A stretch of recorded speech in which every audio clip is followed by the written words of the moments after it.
Oke, shalom semuanya. Bertemu kembali dengan saya. Di kali ini pembelajaran berbeda, hanya berbentuk gambar dan suara ya. Jadi di sini kita mau belajar kembali di pelajaran agama Kristen kelas 8 dengan judul memilih untuk bersyukur. Nah, ini sebenarnya ada dua bab yang saya satukan, yaitu bab 13 dan 14, judulnya memilih untuk bersyukur dan bersyukur dalam situasi sulit. Mengapa saya gabungkan? Karena bahasanya sama tentang bersyukur dan alasannya. Jadi intinya base-nya sama, yaitu bersyukur dalam situasi apa dan karena apa. Begitu. Baik, untuk memulai pelajaran ini kita mau berdoa terlebih dahulu. Berdoa, saya persilahkan.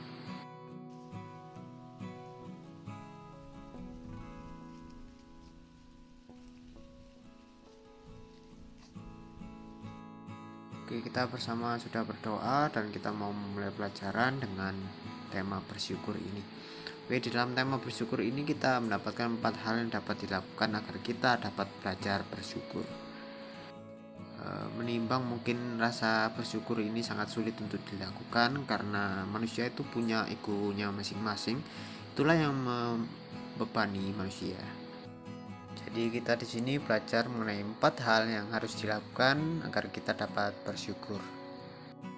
Kalau kita pelajari dari kisah di Alkitab, sangat banyak sekali tentang orang-orang yang bisa bersyukur. Contohnya juga Nabi Nuh, contohnya juga Ayub, contohnya juga Yusuf dan lain sebagainya. Banyak sekali contoh-contoh teladan yang harus bisa kita contohi. Tapi di sini kita akan belajar mengenai bagaimana caranya bisa meniru itu semua dan bagaimana kita belajar melakukannya.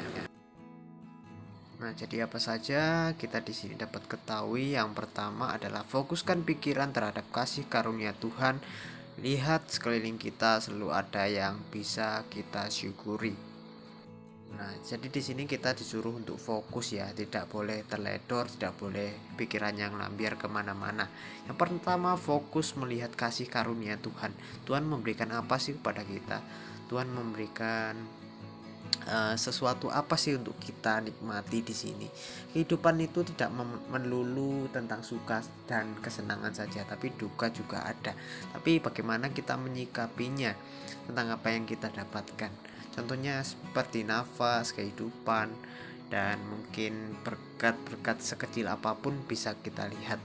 Mungkin kalau kita lihat di sekeliling kita, banyak orang yang tidak bisa mengalami atau merasakan keenakan atau kesukacitaan seperti kita. Contohnya kita sebagai murid, sebenarnya di sekeliling kita itu banyak sekali orang-orang atau anak-anak yang tidak bisa belajar dengan baik. Bahkan di usia dini, di usia mereka atau seumuran kamu ini, banyak sekali yang sudah bekerja dan ikut membantu orang tuanya mencari nafkah. Dan di sini kita patut mensyukuri bahwa di sekeliling kita Tuhan dapat menunjukkan bagaimana Tuhan berkuasa banget bagi kehidupan kita. Nah, jadi dari lingkungan kita bisa mengetahui, oh Tuhan itu loh selalu baik untuk saya. Tidak hanya terlihat duka saja, tapi sukacitanya lebih banyak daripada duka. Dan kita harus mensyukuri itu. Baik, yang kedua adalah janganlah mengeluh, buanglah kata negatif dari mulutmu, sebaliknya selalu ucapkan kata-kata yang positif dan membangun semangat. Kata-kata yang kita ucapkan besar sekali pengaruhnya terhadap hati kita. Nah, di sini kalau kita pahami bahwa kata-kata itu seperti uh, pembicaraan kita. Kalau di sebuah uh, pernyataan bahwa uh, kata-kata itu adalah harimaumu atau segala apapun yang kita bicarakan ini adalah memiliki makna tersendiri bagi kehidupan kita. Nah, jadi berkata-katalah yang baik, contohnya juga terhadap diri kita sendiri, terhadap apa yang sudah kita dapatkan di kehidupan ini. Mungkin tadi saya mengatakan ada suka dan duka. Kalau ada kita merasakan duka, ya jangan mengeluh. Itu yang Tuhan katakan, juga mengatakan bersukacitalah senantiasa dalam Tuhan. Nah, jangan mengeluh, ganti kata-kata keluhan dengan kata terima kasih atau saya bersyukur, saya terasa terberkati dan lain sebagainya. Nah, itu kata-kata positif. Jadi kita harus tidak boleh mengatakan kata-kata negatif, karena kata-kata negatif itu selain berpengaruh juga bagi orang lain, juga berpengaruh pada diri kita, termasuk apa yang kita katakan itu. Jadi apa yang kita katakan harus yang positif, termasuk kata-kata bersyukur. Jadi itu yang kedua. Untuk yang ketiga, kita melakukan hal-hal yang baik dan berguna bagi orang lain. Ketika masalah dan kesusahan datang, jangan pasif, jangan biarkan diri jatuh dalam sikap mengasihani diri sendiri. Ketika kita berbuat kebaikan baik pada orang lain, kita bisa merasakan kegembiraan.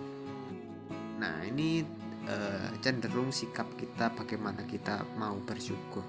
Nah, ketika kita sudah memiliki rasa berterima kasih, ya jangan diam saja, ya lakukan rasa terima kasih itu, wujudkan rasa terima kasih itu kepada orang yang sekitar kamu.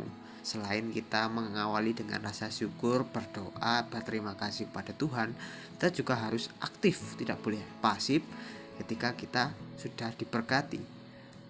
Jadilah garam, jadilah terang kepada orang lain, sehingga apa yang kita lakukan itu bermanfaat juga bagi orang lain dan membuat orang lain juga ikut bersyukur terhadap karya Tuhan. Karena kita adalah, bisa dibilang kita ini adalah tim sukses Tuhan. Tuhan menginginkan orang-orang di sekitar kita, orang-orang atau manusia yang ada di bumi ini senantiasa saling mengasihi, saling memiliki hubungan baik dan lain sebagainya. Dan itu kita harus lakukan kepada orang lain. Dan janganlah kita jatuh ke dalam sikap mengasihi diri sendiri. Kita harus bisa mengasihi orang lain, tapi jangan mengasihi diri sendiri. Jika kita mengasihi diri sendiri terlalu dalam, itu yang akan menghambat kita sendiri untuk bersyukur pada Tuhan. Yang didapatkan kita itu harus enak-enak, itu terlalu mengasihi diri sendiri. Nah, sesekalilah kita mendapatkan pahit, sesekali kita mendapatkan mungkin hal-hal yang sebuah tantangan yang tidak enak, tapi itulah yang bisa membuat kita sadar terhadap kasih Tuhan. Tuhan selalu menolong dalam ketakutan, dalam kelemahan. Disitulah karya Tuhan nyata terhadap kita. Oke, yang terakhir, nomor 4, membuat catatan harian tentang hal-hal yang kita syukuri di hari ke hari.